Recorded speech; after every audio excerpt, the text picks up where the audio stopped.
a great point. So Mike, how about at Goodby? Well, at Goodby, what we started doing, we have an innovations group now, which is probably consists of 10 people who are really into blogging, new technology. So it's just digital innovation, or is it Anyone innovation? can join the group, to be honest. So those guys just, are on Twitter, wherever they are, look for cool stuff, and then every 2 weeks we send an all-agency email out with the top 5 things we found in those 2 weeks. And we also have a blog, and I can admit this, it's on the internet, so it's not public. And so far the response was great from the creatives. They actually love it. And even account people, they're like, oh my God, shit, that's so cool. And then we also have a digital roundtable, which meets, well, was supposed to meet every week, but it's about once a month. And we just shoot the shit, really. It's one person of each department. So from broadcast, some creatives, analytics people. And we just talk, and what's out there, what should we do? And, it's just to open it up to everyone.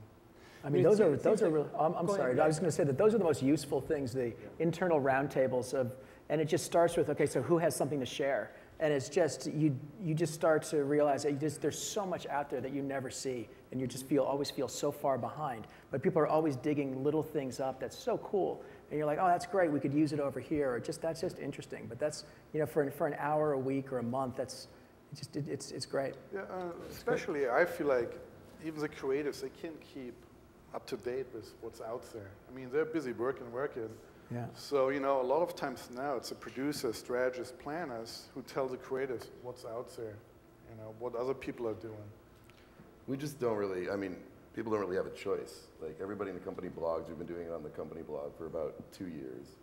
And I think about 80% of the company has Twitter. We wouldn't hire a creative that doesn't already live that lifestyle. Like, we only have one creative with agency experience aside from the founders, So we hire from the opposite side. Like, they have to be doing that part, and then we try and put some sort of marketing structure around them, But just on that very point, actually, about people, whether they should be, do they use Twitter, do they use Facebook, do they not? I think everyone in our business needs to understand how these things work, and therefore, in order to understand them, they have to use them. But I also find that when there are people in our industry who all they do is tweet and talk more than they actually are doing things, it's a great detriment, because then it's just distraction, and it's not actually useful. Well, we're all inundated with you're stuff. just getting into like societal challenges as a whole now. I mean, Sure. there are 400 million people on Facebook. Like, lawyers are having that problem. I expect them to be part of the digital ecosystem, as good or flawed as it is. And what you're saying is totally true. We're all becoming ADD because of it, but it's not confined to the ad industry. Yeah.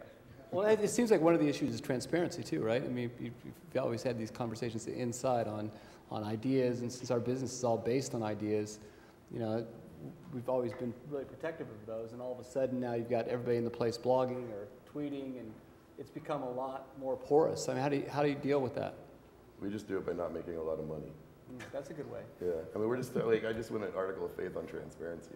It's pretty much all out there, but aside from you as an independent consultant now, I think we're probably the lowest revenue company, so maybe that's part of the problem. But we don't keep it secret. I don't think that's really, it's impossible, right? Yeah. Anybody else on that? Yeah, I mean, I think to me, like, there's this aspect of, like, kind of emotional infrastructure that, like, a lot of, especially big agencies, I've found, like, even going and doing projects for big agencies on an independent basis, so many people are so separated, they want to be involved in the stuff that's going on, and I think these ideas of, like, roundtables you guys have it's exactly what needs to be done. It needs to actually be blown out in a bigger way, and whether or not it becomes some sort of, like, infrastructure or someone's role at the company to, like, help spread the culture and spread these ideas and make people seem a little bit more involved collectively, emotionally, like, tied into the company together.